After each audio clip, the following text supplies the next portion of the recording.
silakan masuk Mbak. Langsung duduk aja ya Mbak, silakan. Oke. Tadi yang kesini langsung dari rumah atau masih lanjut dari mana Mbak? Habis dari luar Bu. Dari luar. Oke, jadi sekalian nih langsung ke sini ya. Oke, gimana kabarnya Mbak Nuri sekarang? Kayaknya Ibu udah lama gak pernah ketemu sama Mbak Nuri lagi ya. Alhamdulillah kabar saya baik-baik saja Bu. Oke, alhamdulillah. Sekarang lanjut kuliah di mana Mbak? Di kampus IAIN Madura Bu. IAIN itu saja. IAIN Madura. Iya, benar sih, dekat-dekat aja emang. Apalagi cewek gitu kan ya. Iya. Semester berapa sekarang? 4 atau semester 5 Mbak? Alhamdulillah udah semester 5. Oh, semester 5. Oke, jadi udah bisa dibilang masuk ini ya, apa namanya, kuliah semester akhir gitu. Iya. Jadi gimana sampai saat ini kuliahnya itu lancar-lancar aja, kayak tugas misal gitu? Alhamdulillah lancar sih Bu, tapi kadang ruwet gara-gara tugas itu dari dosen itu banyak gitu. Kadang deadline-nya ada yang sama gitu harinya. Jadi itu yang bikin ya ruwet gitu buat saya. Ruwet gitu ya. Iya sih, wajar emang Mbak. Ini apa, tetangga saya di sini juga ada kan yang kuliah di sana, katanya emang ruwet juga, kayak misal sekarang dikasih tugas, bisa isi tugas pengumpulannya sama lagi, katanya gitu. Oke, nah kalau tadi udah ngobrolin masalah tugas, nah sekarang mungkin Ibu pengen tahu nih hubungan Mbak Nuri sama dosennya gimana, sama temannya gimana.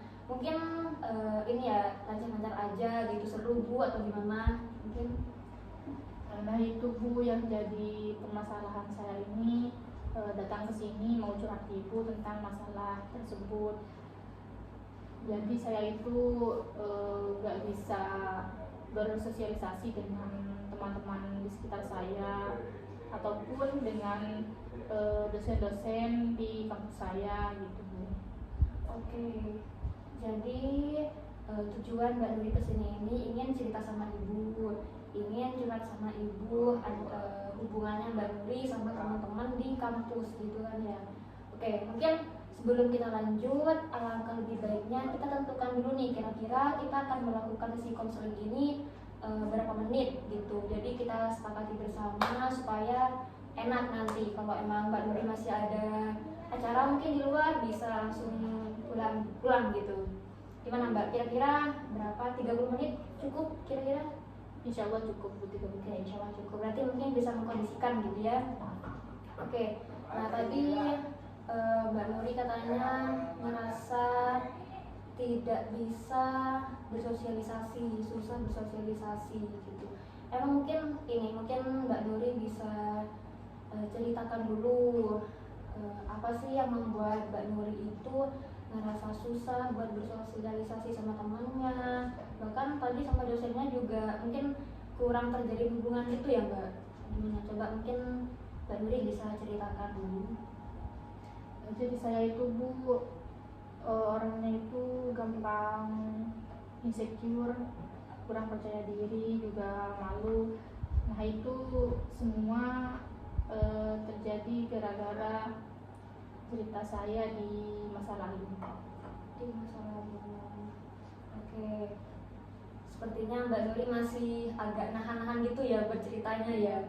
Oke, mungkin Mbak Nuri masih agak ragu sama Ibu bercerita. Mbak Nuri masih ngerasa takut ya, mungkin apa ya, agak pede bercerita gitu ya. Dia takut juga cerita saya ini Sebar. Oke, nah jadi Mbak Nuri perlu Mbak Nuri ketahui bahwasanya dalam sesi konseling itu terdapat beberapa asas seperti asas keterbukaan dan asas kerahasiaan. Nah, untuk asas keterbukaan ini artinya Mbak Nuri itu bebas dan terbuka untuk menceritakan apa yang Mbak Nuri rasakan, apa yang Mbak Nuri alami gitu. Jadi Mbak Nuri juga gak perlu kayak nahan buat cerita, takut Bu atau gimana gitu. Karena apa? Di sini kayak yang tadi Ibu bilang, ada yang namanya juga asas kerahasiaan. Jadi di sini Ibu sebagai konselor memiliki tanggung jawab penuh untuk merahasiakan semua informasi yang Mbak Nuri berikan, yang Mbak Nuri ceritakan sama Ibu. Curhatannya Mbak Nuri itu insya Allah bisa Ibu jamin tidak akan tersebar ataupun bocor kemana-mana gitu Mbak. Jadi mungkin sekarang Mbak Nuri bisa langsung menceritakan gimana kronologinya, gimana Mbak Nuri bisa ngerasa insecure dengan keadaan Mbak Nuri saat ini gitu Mbak. Baik, Bu. Jadi dulu pas waktu saya masuk SMA, SMA kelas 1, saya tuh punya teman-teman dari kecil, SD, SMP, sampai SMA pun dia satu sekolah dengan saya. Kadang kalau saya punya cerita sedih ataupun bahagia itu saya selalu ceritain ke dia, dan juga tentang rahasia-rahasia yang sudah saya simpan juga saya ceritakan ke dia. Nah, pada saat itu pas kelas 1 SMA itu teman saya ini mungkin menceritakan rahasia saya ini kepada teman-teman kelas saya yang lain. Nah, itu yang membuat teman-teman saya itu mulai menjauhi saya, dan juga kepercayaan saya kepada orang-orang sekitar itu mulai hilang, karena saya takut kalau punya teman dekat atau sahabat dekat lagi itu rahasia-rahasia saya itu bisa bocor kemana-mana.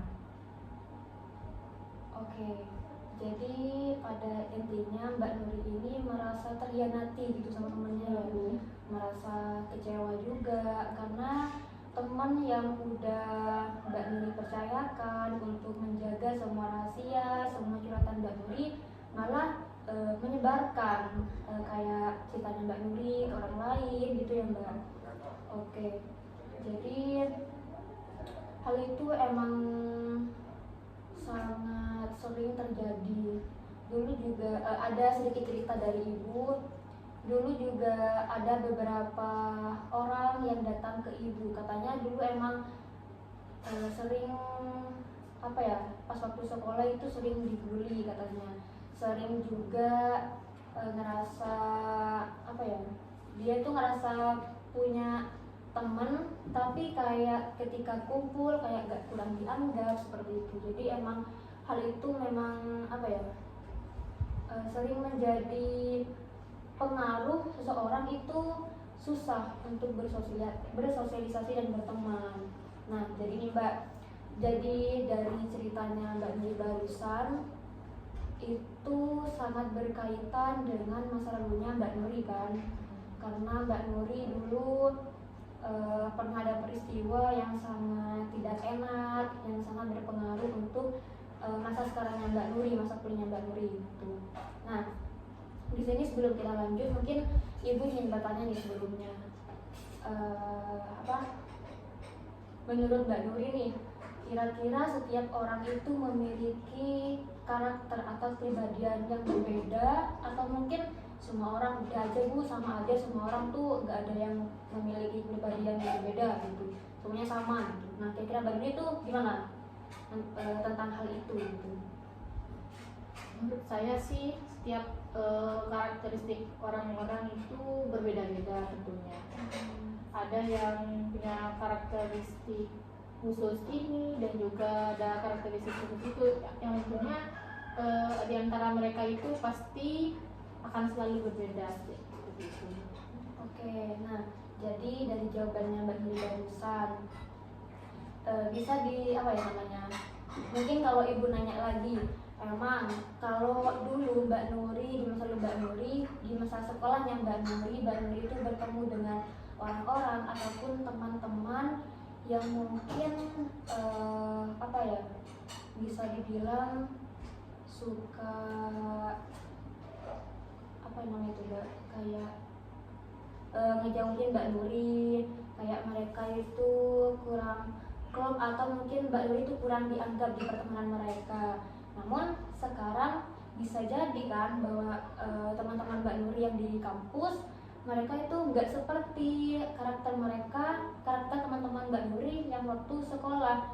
Mungkin hanya saja mereka itu bukan tidak mau berteman sama Mbak Nuri, tapi mereka tuh kayak masih mikir kayaknya anak ini nih susah banget ya bersosialisasi, jadi mereka tuh mungkin masih membutuhkan proses gitu ya.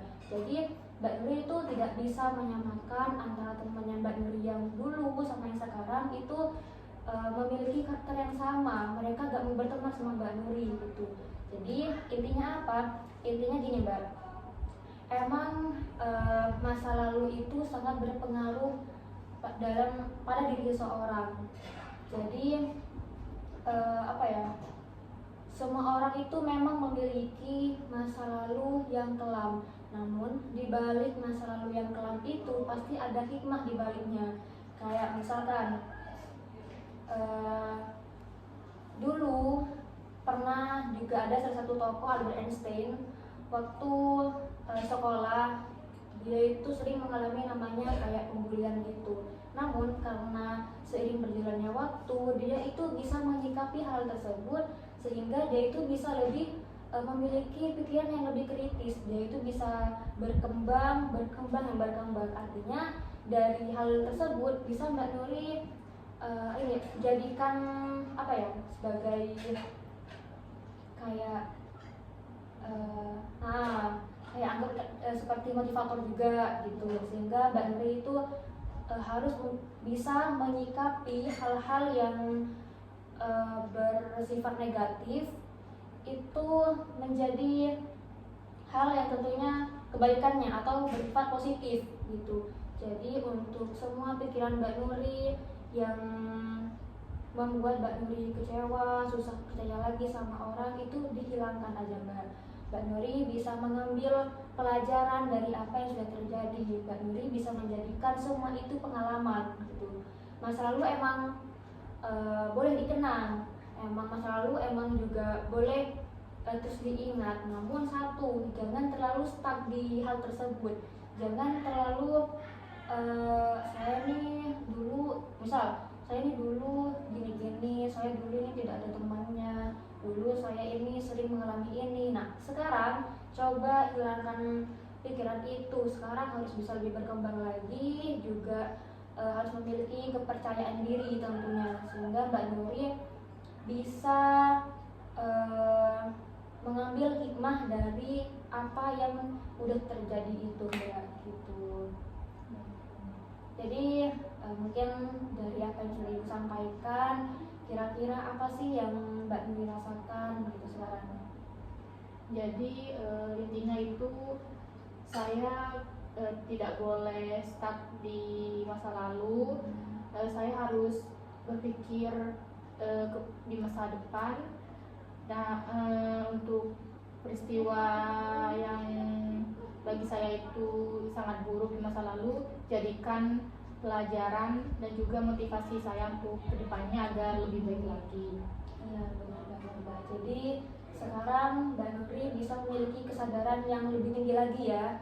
Ya oke. Jadi itu udah sangat bagus Mbak. Jadi Mbak Nuri juga harus bisa lebih percaya diri lagi ya tentunya. Harus apa ya namanya? Manfaatkan potensi yang ada di dirinya Mbak Nuri gitu. Kayak insecure kalau bisa dihilangkan, perasaan-perasaan kecewa itu boleh tapi jangan terlalu berlarut gitu ya. Oke, mungkin itu ya Mbak yang bisa kita bisa kita obrolkan hari ini, yang mungkin bisa mengatasi atau mengurangi masalah yang ada di pikirannya Mbak Nuri gitu. Terima kasih Bu. Oke, mungkin nanti kalau misalkan Mbak Nuri ingin cerita lagi sama Ibu, atau mungkin saya udah merasa berkembang lebih jauh, lebih baik lagi Bu, itu bisa ya. Atau mungkin ada ya yang ingin kayak masalah lain yang diceritakan, tapi Ibu gak berharap Mbak Nuri ada masalah lain ya gitu. Yang penting Mbak Nuri sekarang harus bisa bangkit lagi, harus bisa percaya sama dirinya Mbak Nuri gitu. Oke. Habis ini mau langsung pulang atau mau kemana Mbak? Masih mau ke kampus Bu, mau nyetor tugas. Oh iya. Hati-hati ya Mbak.